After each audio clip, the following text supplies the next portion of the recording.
Kung ikaw ay incoming college student na kukuha ng computer engineering o information technology o mapa-senior high man yan na nasa ICT strand o kahit simpleng tao lang na gusto magkaroon ng idea sa programming, this video is for you. Yan, hello guys! Welcome nga pala sa Code Lamang. Ang channel na ito para sa mga gustong matuto ng coding at saka programming fundamentals. Bakit nga ba importante ito? Kasi ngayon, nasa panahon tayo kung saan lahat ng tao ay independent na pagdating sa technology. Kaya malaking advantage kung marunong ka mag-coding. Para hindi lang tayo consumer, kundi creator din tayo ng technology. At the end of this video, I'm confident na magkakaroon ka talaga ng solid foundation kung paano mag-code at kung paano mag-isip bilang isang programmer. So, ready ka na ba? Tara, let's start! First, alamin muna natin kung ano nga ba ang programming. Number 1, what is programming? Programming is the process of telling computers what to do by writing instruction in a special language they understand. Sa Tagalog, ang programming ay parang magbibigay ng utos kay computer gamit ang special na language o wika na naintindihan nila. Imagine mo si computer ay isang napakatalinong assistant pero hindi siya kikilos hanggat di mo siya binibigyan ng malinaw na instructions. Ngayon, malinaw na sa atin kung ano ang programming. Alamin naman natin kung ano at sino ang tinatawag na programmer. Nandito na tayo sa number 2. What are the programmers? Programmers are the people who write those instructions.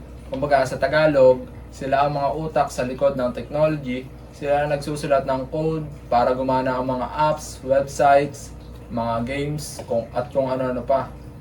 Next, ano nga ba ang isang program? Number 3, what is a program? A program is a collection of instruction na ginagawa ng programmer. Ito yung mismong file o software na pinapatakbo ng computer.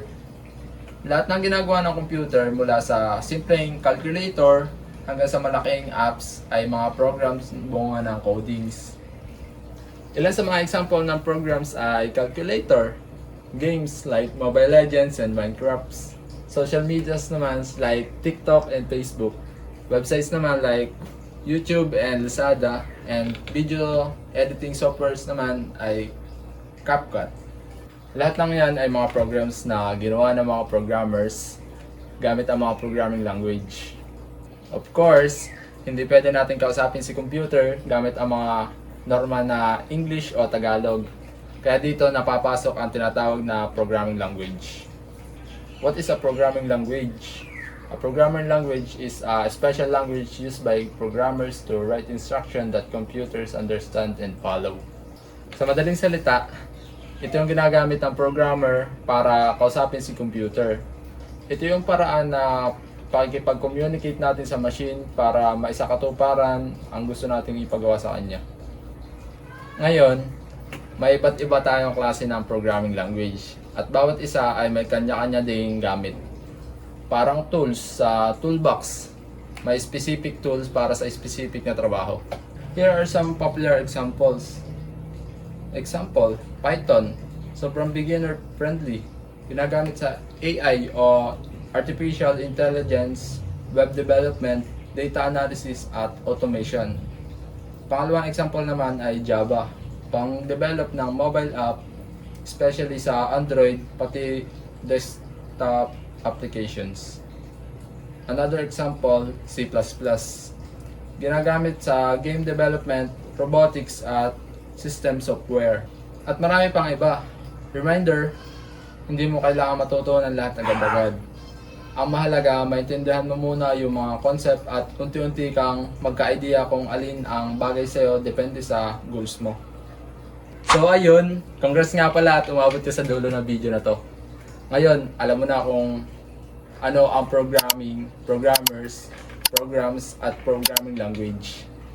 Sa next video, pag-usapan naman natin kung paano nabubuo ang isang program from idea to actual code. So make sure na nakalike ka, subscribe, hit the notification bell para di mo ma-miss ang susunod na video.